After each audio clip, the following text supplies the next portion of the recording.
আসসালামু আলাইকুম, কি অবস্থা সবার? আশা করি সবাই অনেক বেশি ভালো আছো। তো আমাদের রাজশাহী ইউনিভার্সিটি সিইউটির ভর্তি পরীক্ষার এক্সাম ব্যাচটা আগামীকাল থেকে শুরু হবে। তো আমাদের এক্সাম ব্যাচের আগে তোমাদের একটা কথা বলা হয়েছিল যে রুটিন ওয়াইজ যে এক্সামগুলো হবে তার আগে আমরা টপিক অ্যানালিসিসগুলো তোমার দিব, অর্থাৎ বিগত বছরে কোন কোন টপিকগুলো থেকে প্রশ্ন আসছে এবং কোন টপিকগুলোতে আমরা বেশি ইম্পর্টেন্স দিব সেটা তোমাদের জানাই দিব। তো এরই ধারাবাহিকতায় আগামীকাল যেহেতু ভেক্টর তোমাদের এই চ্যাপ্টারটার উপরে পরীক্ষা, তো ভেক্টর থেকে বিগত বছর কোন টপিকগুলো থেকে প্রশ্ন আসছে তার সম্পূর্ণ অ্যানালাইসিস আমি তোমাদের সাথে শেয়ার করব এবং আমাদের এক্সামগুলো ওয়েবসাইটে কিভাবে হবে সেটাও তোমাদের বুঝাই দিব। ঠিক আছে, চলো কথা না বলে শুরু করি। তো আসলে দেখো, ভেক্টর থেকে আমরা কিন্তু সাল ভিত্তিক ভাবে সুন্দর মতো তোমাদের অ্যানালাইসিস করছি। তো সবচেয়ে বেশি আসে যে প্রশ্নগুলো আমরা কিন্তু প্রথম দিকে ক্রমান্বয়ে তোমাদের সাজানো আছে। তো দেখো, প্রথমে যদি আসি ভেক্টর ডট গুণ, তো এই যে ভেক্টর ডট গুণ, তো তোমাকে যখনই ভেক্টর ডট গুণের কথা আমি বললাম, তো ডট গুণের মধ্যে বলো তো কি কি আছে? ডট গুণের মধ্যে তোমাকে অবশ্যই দেখো ডট গুণ, তো ডট গুণ সমান তুমি লিখতে পারো এ ডট বি, এটা সমান কি হবে? A B cos theta. তো এখান থেকে দেখো দুইটা ভেক্টরের মধ্যবর্তী কোণ তুমি বের করতে পারবা। এছাড়া দেখো এ কস থিটা, তো অর্থাৎ উপাংশ তুমি বের করতে পারবা, বি কস থিটা, বি এর উপাংশ তুমি বের করতে পারবা এদিকে। তো এইভাবে যতগুলা জিনিস তুমি বের করা যায় ওই টপিকটা থেকে তোমাকে জানতে হবে। এছাড়া দেখো, একটা প্রশ্ন তোমাকে হয়তো এ আর বি এর মান দিল, মধ্যবর্তী কোণ দিল, বি এর মান বের করতে বললো। তো এরকম ভাবে অনেকগুলা জিনিসপাতি কিন্তু তোমার জানতে হবে। অর্থাৎ ডট গুণ টপিক থেকে আসছে মানে যে শুধুমাত্র ডট গুণ করা এরকম কিছু না, তোমাকে দুইটা ভেক্টর দেওয়া থাকলে ডট গুণ, বিশেষ করে যে কাজের মান W equal to F dash S, এই টপিকটা থেকে কিন্তু অনেক বেশি প্রশ্ন আসে। তোমাকে সরণ ভেক্টর বের করতে হবে, তোমাকে বল দেওয়া থাকবে দুইটা ডট গুণ, তার মানে কনসেপ্টটা হচ্ছে মেইন। ঠিক আছে, ডট গুণের কনসেপ্টটা মেইন। তো তোমাকে ডট গুণের কনসেপ্টটা ভালো মতো জানতে হবে, সেটা তুমি বই থেকে দেখতে পারো অথবা যে কোনো সহায়ক বই তোমার থাকলে তুমি সেটা দেখে নিবা। ডট গুণ রিলেটেড যা যা কনসেপ্ট আছে তোমার জানতে হবে এবং দেখতে পাচ্ছ তুমি এটা কতবার তোমার কিন্তু আসছে। নেক্সট আসা হচ্ছে ভেক্টর লব্ধি। তো এই যে ভেক্টর লব্ধি, ভেক্টর লব্ধি থেকেও কিন্তু অনেক ধরনের প্রশ্ন আসতে পারে। শর্ত সাপেক্ষে দুইটা ভেক্টরের লব্ধি, এছাড়া ভেক্টর লব্ধি থেকেও আবার তোমার মধ্যবর্তী কোণের কিছু প্রশ্ন কিন্তু দিয়ে দেয়। ঠিক আছে, দেখবা যে এই যে একটা টাইপের তোমার আসে, দুইটা বলবে যে দুইটা ভেক্টর সমান এবং এদের লব্ধি কি হবে? এদের সমান, তাহলে মধ্যবর্তী কোণ কত? Alpha equal to 120 degree. তো এটাও কিন্তু লব্ধির টপিক থেকে আসে, অর্থাৎ লব্ধি সংক্রান্ত যে কনসেপ্টটা আছে সেটা তোমাকে জানতে হবে। বিশেষ করে দেখো, ভেক্টরের লব্ধির মধ্যে আমাদের বেশি সূত্র আছে, একটা কি সামান্তরিক সূত্র, একটা হচ্ছে ভেক্টরের সামান্তরিক সূত্র, এবং একটা কি বলতো ত্রিভুজ বিধি বা ত্রিভুজ সূত্র। তো সবগুলা সূত্রই তোমাকে জানতে হবে, এটা কিন্তু লব্ধি রিলেটেড। ঠিক আছে, তোমাকে একটা ত্রিভুজ দিয়ে দিলাম, এই যে ত্রিভুজ বিধি অনুসারে মনে করো এখানে এ ভেক্টর, এখানে বি ভেক্টর, এখানে সি ভেক্টর। তো দিকগুলো অবশ্যই ইম্পর্টেন্ট, দিকগুলো ইম্পর্টেন্ট। তখন তুমি লিখতে পারো কি এ প্লাস বি প্লাস সি, যদি তিনটা ভেক্টর একটা ত্রিভুজের তিন বাহু বরাবর একই দিকে ক্রিয়াশীল থাকে তাদের লব্ধি কত হবে? শূন্য হবে। তো এই কনসেপ্ট অনুযায়ী চিত্র কোনটা? তো এরকম ধরনের প্রশ্ন কিন্তু দিতে পারে। অর্থাৎ ভেক্টর লব্ধির মধ্যে কি কি আছে? সামান্তরিক সূত্র আছে এবং ত্রিভুজ বিধি যে সূত্রটা আছে ওই দুইটা লাগবে। ঠিক আছে, এটা একটু পড়ে নিবে। বিশেষ করে এই যে ত্রিভুজ বিধি থেকে কিন্তু প্রশ্ন আসে, এটা একটু দেখবা চিত্র থেকে। ঠিক আছে, নেক্সট আসো হচ্ছে ভেক্টরের ক্রস গুণ। তো ভেক্টরের ক্রস গুণটা থেকে কি পড়বো? ক্রস গুণের সূত্রটা মাস্ট, সূত্রটা মাস্ট। এবং সূত্র বাদ দিয়ে তোমার যে আই জে কে সম্পর্কে, যেমন আই ক্রস জে, এটা সমান কত হবে? জে ক্রস কে থাকলে কেমন হবে? আবার দেখবা অনেক সময় দেখা আই ডট জে ক্রস কে। তো এই যে এই ধরনের প্রশ্নগুলো, বিশেষ করে এই পার্টটা তোমার জন্য বেশি গুরুত্বপূর্ণ। ঠিক আছে, ক্রস গুণ থেকে আমরা কি দেখবো? ক্রস গুণ থেকে ক্রস গুণের সূত্রটা আমরা দেখবো, দেন আমরা অবশ্যই এই যে ক্রস গুণের যে নিয়ম আই জে কে, এই জিনিসগুলো দেখবো। আবার দেখো, তুমি যদি ক্রস গুণ করতে যাও, তো ক্রস গুণের ক্ষেত্রে আমরা কি পাচ্ছি? দেখো দুইটা ভেক্টর, দুইটা ভেক্টরের ক্রস গুণ, এটা মানে কি? এখান থেকে ক্রস গুণন টপিক থেকে কিন্তু সামান্তরিকের যে ক্ষেত্রফল এটা আসে। যদি আমরা দুইটা বাহু এ আর বি হয় তাহলে আমরা মোডুলাস দিয়ে হাফ করলে কিন্তু সামান্তরিকের ক্ষেত্রফলটা পেয়ে যাবো। অর্থাৎ ক্রস গুণনের কনসেপ্টটা কাজে লাগতেছে কোথায় কোথায় সবগুলাই তোমাকে জানতে হবে। দেখো এ ক্রস বি, এটা সমান সমান কি হয়? এটা এ বি, এ বি হচ্ছে সাইন থিটা। ঠিক আছে, এইবার সাইন থিটা। তাহলে এখানে এই যে এ ক্রস বি, এটা দ্বারা কি বোঝায়? এটা দ্বারা বোঝায় হচ্ছে এ ও বি এর, এ ও বি এর লম্ব, লম্ব দিকে ভেক্টর, লম্ব দিকে ভেক্টর। এটা একটা কনসেপ্ট, এটা কিন্তু ক্রস গুণনের মধ্যে আছে। এবার দেখো ইটা, তো ইটা এটা সমান কি লেখা যায়? উপরে হচ্ছে দেখো, উপরে আমরা কি লিখতে পারি? ক্রস গুণ, তাই না? উপরে হচ্ছে ক্রস গুণ এ ক্রস বি, নিচে হচ্ছে এদের মান, মানটাই কিন্তু এ বি সাইন থিটাটাই কিন্তু এ ক্রস বি এর মান। তো এই যে এ ক্রস বি এর মান দিয়ে আমরা যদি ভাগ করে দিই, এবং এটার দিকটা উপরে হতে পারে নিচেও হতে পারে। ঠিক আছে, তো এটা দ্বারা কি বোঝায়? এটা হচ্ছে এ ও বি এর, এ ও বি এর লম্ব দিকে, লম্ব দিকে একক ভেক্টর, লম্ব দিকে একক ভেক্টর। তো তোমাকে একক ভেক্টর বলে, লম্ব দিকে একক ভেক্টর বললে ইটার মানটা বের করতে হবে, অথবা দুইটা ভেক্টরের লম্ব দিকে ভেক্টর, লম্ব দিকে এবং লম্ব দিকে একক দুইটা কিন্তু ভিন্ন কথা। লম্ব দিকে ভেক্টর বললে শুধুমাত্র ক্রস গুণ, আর যদি তোমাকে বলে লম্ব দিকে একক ভেক্টর, দেন তোমাকে ইটার মানটা বের করতে হবে। তো এইভাবে ক্রস গুণনের টপিকের মধ্যে আরো যা যা আছে সেগুলো তোমাকে জানতে হবে। ঠিক আছে, তো এখানে ক্রস গুণ মানে যে শুধুমাত্র ক্রস গুণ, দুইটা ভেক্টরের ক্রস গুণ এরকম না। ক্রস গুণের মধ্যে যে কনসেপ্টগুলো আছে, রিলেটেড যেগুলো আছে সেগুলো তোমাকে জানতে হবে। ঠিক আছে, তো এইগুলো আমাদের ক্রস গুণ থেকে আসে, এগুলো একটু অবশ্যই নোট করবা। ঠিক আছে, এগুলো নোট করে নিবা, কারণ এগুলো আমরা পিডিএফ এ কিন্তু এগুলো যাবে না, এগুলো মুছে দিব, কারণ আমাদের একটা পেজেই তো আছে। ঠিক আছে, এগুলো একটু নোট করে নিবা কি কি আমি বলতেছি। আচ্ছা নেক্সট আসো আমরা হচ্ছে পরবর্তী টপিকে যদি যাই। পরবর্তী দেখো নেক্সট টপিক কি আছে আমাদের, ভেক্টর ক্যালকুলাস। তো ভেক্টর ক্যালকুলাসের মধ্যে সবচেয়ে বেশি আসে হচ্ছে তোমার ডাইভারজেন্সটা, ঠিক আছে। দুইটা ভেক্টরে তোমার বিশেষ করে সরল অবস্থান ভেক্টরটা তোমাকে দেওয়া থাকবে। অবস্থান ভেক্টর, এই অবস্থান ভেক্টরটাই মেইনলি অনেকবার আসে। এই বছর তোমার হচ্ছে অবস্থান ভেক্টরের কার্ল নির্ণয় আসছে, ঠিক আছে। তো আমাদের ডাইভারজেন্সটা আসলে বেশি ইম্পর্টেন্ট, ডাইভারজেন্স থেকে অনেক বেশি প্রশ্ন আসে, কিন্তু আমাদের 25-26 সেশনে তোমার হচ্ছে কার্ল থেকে প্রশ্ন আসছে, ঠিক আছে। একটা অবস্থান ভেক্টর দেওয়া ছিল, এটার কার্ল কত হবে এই ধরনের প্রশ্ন তোমার এখানে দেওয়া ছিল। তো ডাইভারজেন্স এবং কার্ল এই দুইটা দেখলে মোটামুটি কভার হয়ে যায়। তো গ্রেডিয়েন্টের সূত্রটা একটু দেখে নিবা। ওকে, নেক্সট আসলে ডাইভারজেন্স শূন্য হলে কি হবে, কার্ল শূন্য হবে। এই যে ধরনের যে আমাদের কনসেপ্ট গুলো আছে, থিওরি কনসেপ্ট গুলো, এগুলো একটু রাখবে। নেক্সট আসো আমাদের কি আছে, অবস্থান ভেক্টর। তো অবস্থান ভেক্টরের ক্ষেত্রে কি হবে, তোমাকে দুইটা বিন্দুর স্থানাঙ্ক দেয়, পি একটা বিন্দু স্থানাঙ্ক দেখবে, কিউ একটা স্থানাঙ্ক দেওয়া থাকবে, বলবে যে পি কিউ ভেক্টরটা কত হবে। আবার এখান থেকে ম্যাক্সিমাম দেওয়া যায়, পি দেওয়া আছে কিউ দেওয়া আছে, বুঝছো। আবার তোমাকে বল দেওয়া থাকে, বল দেওয়া থাকবে, তাহলে সরণ কত হবে। তখন আমরা কি করবো বলতো, পি কিউ, এই পি কিউ ভেক্টরটাই কি আমাদের অবস্থান ভেক্টর। দেন আমরা ডাব্লিউ ইকুয়াল টু কত লিখতে পারি, এফ ডট আর। তো এই দুইটা মিলে দেয়। যেহেতু একটা প্রশ্ন তোমার 1.25 করে, তো অবশ্যই তোমাকে একটু খাটাবে, ঠিক আছে। তো অবস্থান ভেক্টর তোমাকে বের করতে বলবে, দুইটা বিন্দু স্থানাঙ্ক দেওয়া আছে, অবস্থান ভেক্টর বের করবা, তারপর বলের সাথে ডট গুণ করলে কাজ পাবা। এইটা থেকে একটু ইম্পর্টেন্ট প্রশ্ন দিবে। আর তোমার হচ্ছে একক ভেক্টর নির্ণয় করা প্রশ্ন। আমরা জানি কি, কোন একটা ভেক্টরকে তার মান দিয়ে যদি ভাগ করি, তাহলে আমরা কি পাবো, তার দিকে একক ভেক্টরটা পাবো, ঠিক আছে। সেম ভাবে লব্ধি যদি তোমাকে দেয়, তো দুইটা ভেক্টর লব্ধি কি, যদি ভেক্টর ফর্মে থাকে, তুমি জাস্ট দুইটা ভেক্টর যোগ করে দিবা, এ আর বি যোগ করে দিলে তোমার কিন্তু লব্ধি চলে আসছে। লব্ধির দিকে একক ভেক্টর কি হচ্ছে, এটা হচ্ছে উপরে হচ্ছে আর ভেক্টর ডিভাইড বাই লব্ধির মান হচ্ছে লব্ধির দিকে একক ভেক্টর যদি তোমাকে বলে, ঠিক আছে।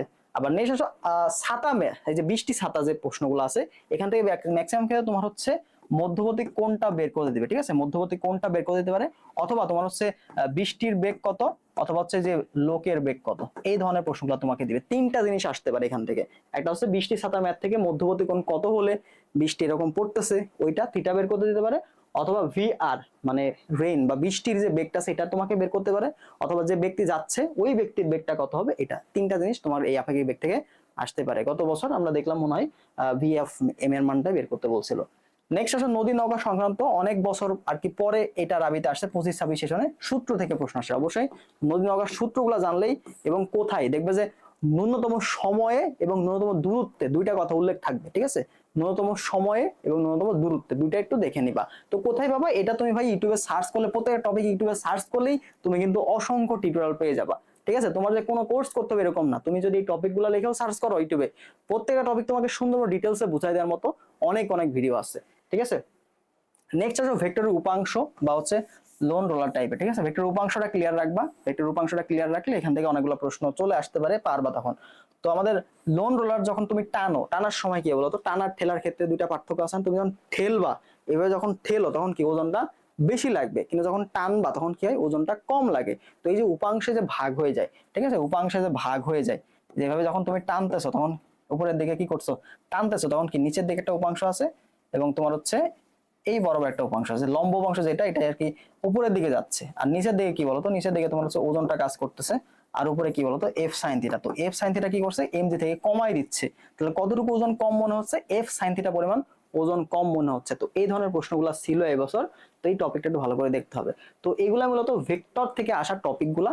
এখন তুমি কই থেকে পড়বা ভাই, এই প্রশ্নগুলো ম্যাক্সিমামই তোমার হচ্ছে গাণিতিক প্রশ্নগুলো আসে, ঠিক আছে, গাণিতিক প্রশ্নগুলো আসে। আর থিওরি প্রশ্নের ক্ষেত্রে কি হবে, থিওরির জন্য দেখো এই ডট গুণ থেকে তোমাকে বলতে পারে, ঠিক আছে, ডট গুণ থেকে কিছু প্রশ্ন দিতে পারে, অথবা উপাংশ থেকে তোমার কিছু ওই যে ভেক্টর বিভাজনের নীতি, ওখান থেকে কিছু থিওরি প্রশ্ন দিতে পারে। আবার থিওরি প্রশ্নের মধ্যে আরো কিছু থিওরি প্রশ্ন আছে, সেটা হচ্ছে ভেক্টর ক্যালকুলাস থেকে, ওই যে ডাইভারজেন্স শূন্য হলে বা কার্ল শূন্য হলে কি কি হতে পারে। তো ম্যাক্সিমাম এখানে গাণিতিক প্রশ্নগুলাই আসে, আর ভেক্টর থেকে দেখবে গাণিতিক প্রশ্নগুলাই বেশি থাকে। আর যে টপিকগুলো তোমার থিওরি অংশ, ওগুলো উপাংশ রিলেটেড প্রশ্নগুলো দিতে পারে, বা উদাহরণ টাইপের যে প্রশ্নগুলো আছে এগুলো দিতে পারে। তো তুমি যদি বিগত বছরের কোশ্চেনগুলো এবং ভার্সিটি ইউনিটের যে কোশ্চেন ব্যাংকগুলো আছে এটা যদি সলভ করে যাও, তাহলে ইনশাল্লাহ অনেকটা কভার হয়ে যাবে, ঠিক আছে, এটা কভার হয়ে যাবে। তো যেগুলো বললাম সেগুলো অবশ্যই খাতাতে নোট করে রাখবা, যেহেতু ভিডিওটা তোমাদের থাকতেছেই, তুমি অবশ্যই খাতায় নোট করে রাখবা, কারণ এখানে সবগুলো লেখা যাচ্ছে না, টপিক লেখা আছে।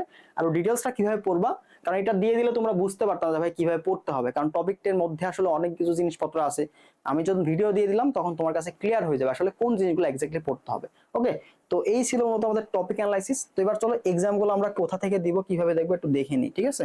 আচ্ছা, তো আমাদের এক্সাম দেওয়ার জন্য তোমাকে অবশ্যই ওয়েবসাইটে অ্যাক্সেস দেওয়া হয়েছে। তো তুমি ওয়েবসাইটে ঢুকবা, তোমার প্রথম কাজ হবে ওয়েবসাইটে যাওয়া, ঠিক আছে, আমাদের কোর্সে তুমি যাবা।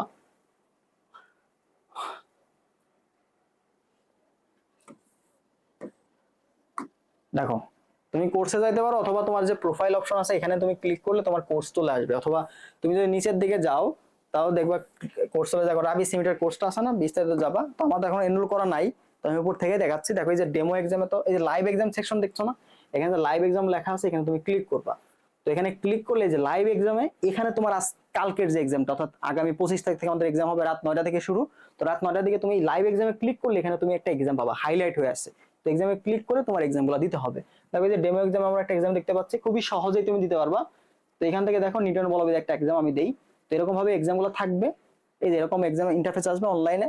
তুমি এখানে শুরু করিতে ক্লিক করে তুমি এক্সামগুলো কোনটা কোনটা সঠিক অবশ্যই মাথায় রাখবে। একটা দাগাইলে কিন্তু পরবর্তী তুমি দাগাইতে পারবে না, আমাদের মেন এক্সামের মতো। তুমি চাইলেও কিন্তু ডবল অ্যান্সার করতে পারবে না। তো অবশ্যই সচেতন ভাবে তুমি যখন করবা, তখন তুমি এই যে এই সাইড থেকে স্ক্রল করবা, ঠিক আছে, ডান সাইড থেকে স্ক্রল করবা। যে কোনো একটা সিলেক্ট করলে তুমি কিন্তু আর পারবা না, বুঝতে পারছো? সো অবশ্যই সাবধানে, এই যে টাইমার দেওয়া থাকবে এখানে, এটা আমাদের প্র্যাকটিস এক্সাম। তুমি যখন লাইভ এক্সাম মিস করবা তখন এরকম ইন্টারফেস থাকবে, ঠিক আছে। তো এভাবে তুমি হচ্ছে শেষে দিয়ে কি করবা বলো তো, সাবমিট করে দিবা। সাবমিট করলেই তোমার এখানে রেজাল্ট গুলো চলে আসবে। তুমি কত মার্ক পাইছো দেখো, কয়টা সঠিক হয়েছে, তোমার ভুল হয়েছে। সবচেয়ে ইম্পর্টেন্ট বিষয় নেগেটিভ। এই নেগেটিভ চেষ্টা করবা একের বেশি যেন না যায়, একের বেশি তুমি মার্ক কম পাও, কিন্তু এই নেগেটিভটা তো কম হতো ভাই। তুমি যদি এখনই আন্দাজে দাগাইতে দাগাইতে অভ্যস্ত হয়ে যাও, ওই মেন পরীক্ষাতে গিয়েও তুমি কিন্তু আন্দাজে দাগাবা, এই কাজটা করা যাবে না, ঠিক আছে। তো অবশ্যই নেগেটিভ মার্কিংটা কমাইতে হবে তোমাকে। আবার নিচে গেলেই তুমি কিন্তু এখানে প্রশ্নের কোনটা উত্তর, ব্যাখ্যা টাকা সহ সবকিছু পাবা, ঠিক আছে। তো এই ছিল মতো এক্সাম সিস্টেমটা। তো একটা দেখাই দিই, সেটা হচ্ছে তোমার এই যে ওএমআর এক্সামটা, তুমি যখন লাইভ এক্সাম শেষ হয়ে যাবে তখন ওএমআর দেওয়ার জন্য এরকম একটা ইন্টারফেস পাবা, ঠিক আছে। তো আমরা তোমার ওএমআর দিয়ে দিছি অলরেডি। তো ওএমআর থেকে তুমি কি করবা, এই যে প্রশ্নগুলো দাগাবা, একের জন্য কোনটা উত্তর, ক হলে ক দাগাবা, বা এবিসি ওখানে দেওয়া আছে হয়তো বা, তো ক দাগাবা। দুইয়ের জন্য কোনটা, ওটা দাগাবা। দাগায় সেরে তুমি কি করবা, এই যে এখানে দেখবা টেক ফটো অথবা চুজ ফ্রম গ্যালারি, আগে তুমি ছবি তুলে রাখবা, ঠিক আছে। তো এখান থেকে চুজ ফ্রম গ্যালারি করলে একটা ওএমআর পাবা। ওএমআরটা ভালো করে এখানে কি করবা, ক্রপ করবা, ঠিক আছে। এটার ভিডিও দেওয়া আছে। ওএমআরটা ভালো করে ক্রপ করবা, একদম ফুল ওএমআরটা ক্রপ করবা, করে তুমি সাবমিট করে দিলেই তোমার কিন্তু এখানে উত্তরগুলো চলে আসবে, ঠিক আছে। উত্তরগুলো চলে আসবে। উত্তরগুলো চলে আসলে আমি যদি একটা দেখাই দিই, ওএমআর সম্ভবত আমার এখানে ছিল, একটু ওয়েট করো, হোল্ড। যে আমার এখানে একটা ওএমআর দেওয়া আছে। তো ওএমআরটা আমরা কি করলাম দেখো, ফুল একটা আমরা করব, ক্রপ করব, ঠিক আছে, ফুল ক্রপ করতে হবে।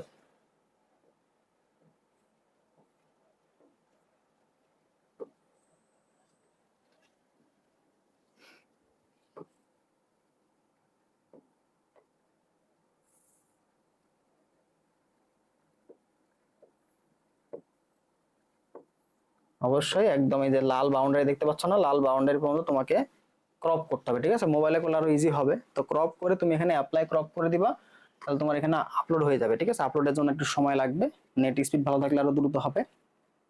হুম, তুমি আগে থেকে ছবি তুলে রাখবে, ঠিক আছে, ছবি তুলে রাখলে তোমার জন্য ইজি হবে।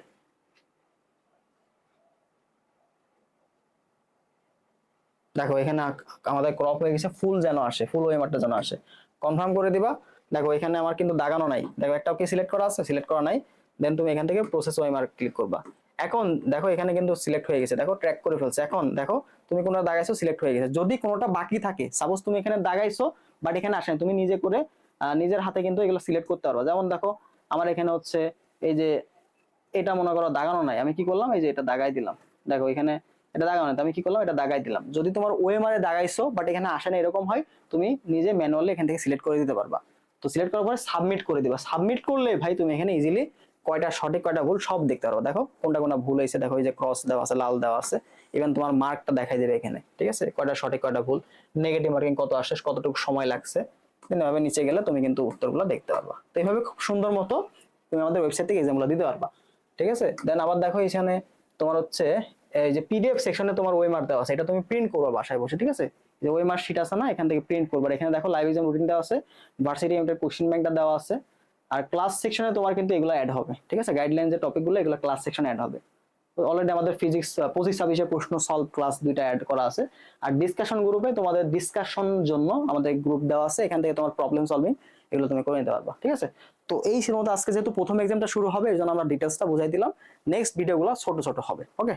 তো ভালো থাকো সবাই, ভালো করে পড়াশোনা করো, কোশ্চেন ব্যাংকটা বেশি বেশি করে প্র্যাকটিস করে যাও, আর মেইন বই থেকে থিওরি অংশটা পড়ে যাও, ইনশাল্লাহ কভার হয়ে যাবে, ওকে। আল্লাহ হাফেজ।